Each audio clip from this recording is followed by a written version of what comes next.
আজকে আমি বানিয়েছি মশলা ভেন্ডি। সবার প্রথমে আমি মশলা ভেন্ডি বানানোর জন্য ভেন্ডিগুলোকে ভালো করে ধুয়ে শুকিয়ে নিয়েছি। ভালো করে ধুয়ে তারপরে মুছে শুকিয়ে নিয়েছি।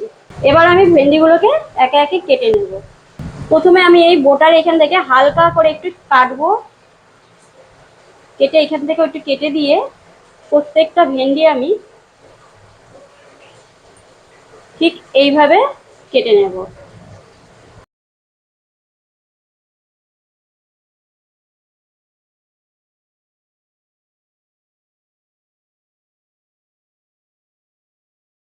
ভেন্ডির মধ্যে যেন একটু জল না থাকে।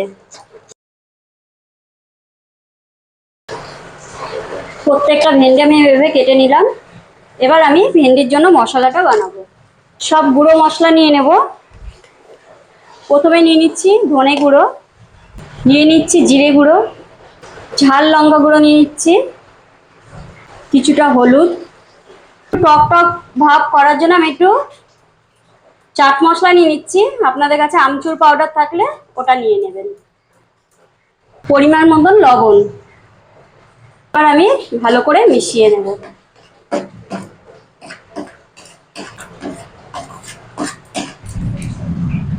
ভালো করে মশলাটা মেশানো হয়ে গেছে। এবার আমি এক জায়গায় কাছিয়ে নিচ্ছি।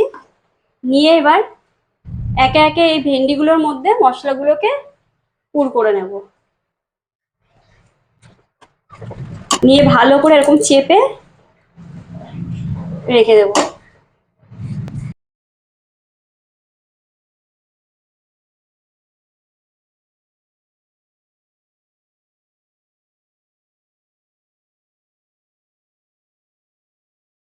সবগুলো ভেন্ডির মধ্যে আমি মশলাটা ভরে দিলাম। এবার রান্নাটা করে দেব। কড়াইটা ভালো করে গরম হয়ে গেছে। এবার আমি সর্ষের তেল দিয়ে দেবো সবার প্রথমে।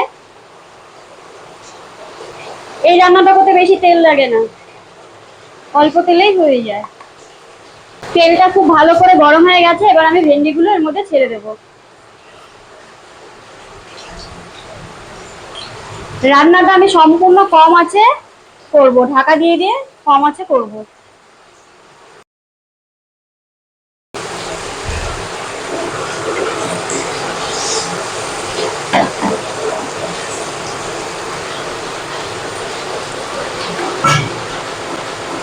গ্যাসটা সম্পূর্ণভাবে কমিয়ে দিয়েছি। কম আঁচে ঢাকা দিয়ে দিয়ে রান্নাটা সেরে ফেলতে হবে।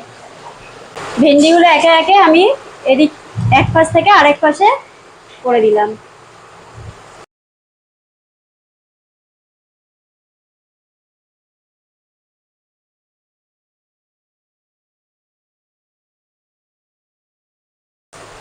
ভেন্ডিগুলো সেদ্ধ হয়ে গেছে, আমার রান্নাটাও হয়ে গেছে।